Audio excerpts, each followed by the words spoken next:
libur Lebaran yang cukup panjang, sekitar semingguan. Bagaimana Anda melihat tren pergerakan IHSG dan rupiah? Dan sebetulnya kalau secara historis tuh polanya seperti apa sih?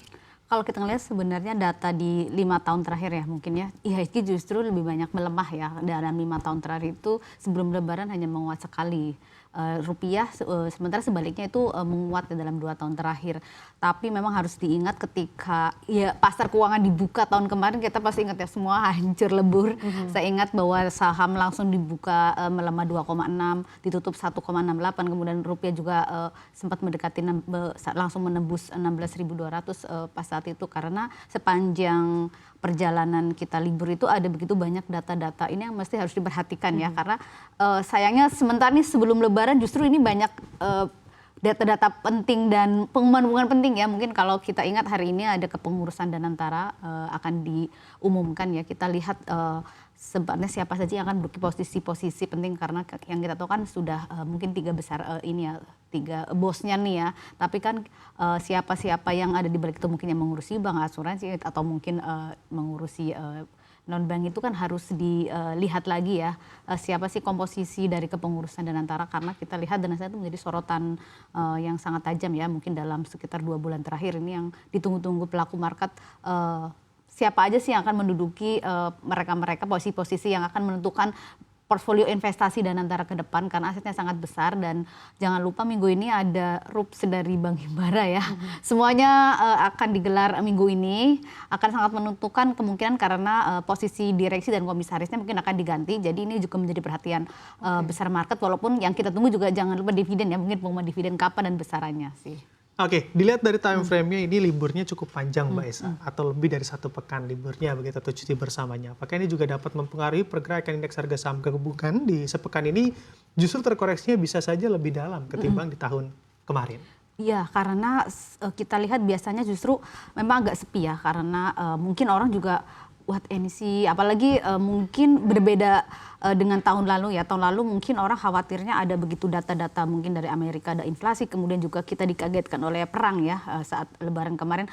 Sementara di ke depan ini juga kan kita sekitar 11 hari ya, kalau ditambah mungkin Sabtu Minggunya juga ada banyak data juga yang lumayan penting ya, seperti data mungkin data tenaga kerja Amerika, dan jangan lupa tanggal 2 April nih batas dari apakah Trump jadi akan mengemburkan tarif resiprokalnya, kemudian juga ada data soal PMI manufaktur ASEAN, Asia, kemudian juga dunia. Kita akan melihat seperti apa sih pergerakannya ke dalam mungkin selama kita libur ya. Ini yang dikhawatirkan, apalagi ada Timur Tengah ini agak lumayan memanas ya dalam seminggu terakhir, Rusia Ukraina juga belum selesai. Jadi mungkin pelaku pasar kalau mungkin tidak akan memilih menjual dalam besar, ataukah mungkin wait and see aja sih, kalau karena mungkin kalau membeli dalam jumlah besar itu mungkin agak beresiko ya, karena kita tidak tahu 11 hari itu ada apa aja di depan, jadi mungkin antara wait and see atau menjual lebih besar gitu. Untuk itu, untuk mengantisipasi berbagai volatilitas yang akan terjadi beberapa waktu ke depan, utamanya saat masyarakat Indonesia lagi libur Lebaran, pelaku pasar ini lebih wait and see, dan apakah ini akan juga tercermin dari sisi likuiditas, kemudian frekuensi market juga pas ketika nanti market dibuka? Kalau kita memang lihat sebenarnya, bahkan mungkin sebelum minggu ini ya, dalam beberapa minggu terakhir ini kan pasar keuangan kita memang sedang, kalau boleh kita mungkin agak suram ya, karena IHSG bahkan kita ingat minggu kemarin sempat trading halt dan sangat luar biasa, net sell-nya lebih dari 7 triliun. Ini yang asing sudah keluar, apakah kemudian lokal akan mengikutinya lagi minggu ini? Sementara kita tahu orang hari ini aja ada data yang dan pengumuman yang sangat besar dari Danantara, kemudian ada BRI, kemudian ada rup-rup lain. Belum lagi kita takutnya mungkin ada kebijakan dari Trump yang kita tidak tahu, kadang-kadang mendadak gitu, dan di geopolitik juga kita tidak tahu, belum ada. Jadi memang ada resiko besar dalam mungkin 1 minggu ini dan kedepannya. Jadi saya rasa mungkin kalau pasarnya bergerak agak susah ya, walaupun ada dari sisi insentif THR-nya ya, tapi ya itu sayangnya THR tahun ini pun tidak seperti tahun-tahun sebelumnya karena kita lihat ada persoalan daya beli, ada kemarin sempat bencana banjir juga, ada begitu banyak orang PHK, jadi semua masyarakat tahunnya lebih kepada saving, kepada nanti takutnya kenapa ke depan, itu yang mungkin mereka tidak akan membuat belanja maksimal di Lebaran tahun ini ya dibandingkan mungkin tahun-tahun sebelumnya. Ini yang mungkin membuat agak Lebaran tahun ini agak beda gitu ya. Oke, bahkan Anda katakan 2 atau 3 kali kalimat Danantara atau kata Danantara begitu. Apakah memang ini termasuk sentimen yang juga perlu diwaspadai? Sebetulnya saya ingin mengetahui begitu ya, atau penasaran sikap para pelaku pasar terkait BPI Danantara ini seperti apa sih, khususnya investor di IHSG kita?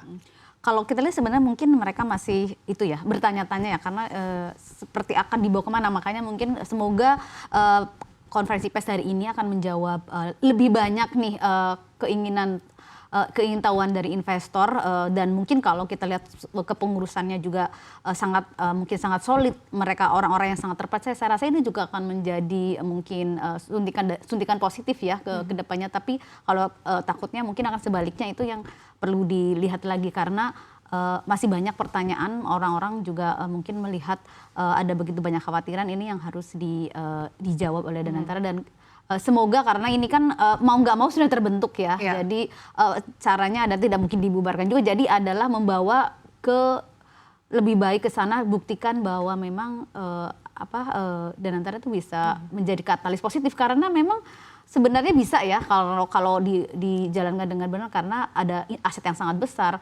Kalau investasinya memang sangat bagus ke sektor-sektor yang memang dibutuhkan, itu menjadi dari daya dobrak ekonomi kita gitu. Oke, bahkan ada kata tidak mungkin dibubarkan. Apakah Anda juga melihat ada upaya pembubaran terkait Danantara ini? Segitu kekhawatiran investor kah? Segitu besarnya kekhawatiran investor kah pada Danantara? Saya rasa mungkin kemarin besar, tapi kan kemarin Pak Rosan sebagai chairman juga sudah berkali-kali bahwa tidak akan ya. Kita juga sebenarnya dari susunan yang 3 orang ini juga market sudah tahu lah ya kapabilitasnya. Jadi kalau kemudian orang-orang pesimis gitu, saya rasa juga mungkin harus dibuktikan dulu ya. Harus dibuktikan dulu apakah memang sebegitu mengkhawatirkan orang-orang, dan Danantara itu juga menurut saya harus bisa mungkin ya menjawab dari portfolio investasi mereka yang akan dikejar itu apa saja sih gitu. Apakah mungkin di sektor-sektor, kan kita sebenarnya sudah tahu ya, mungkin di energi terbarukan, tapi mungkin apakah ada sektor-sektor lain yang dibutuhkan oleh masyarakat.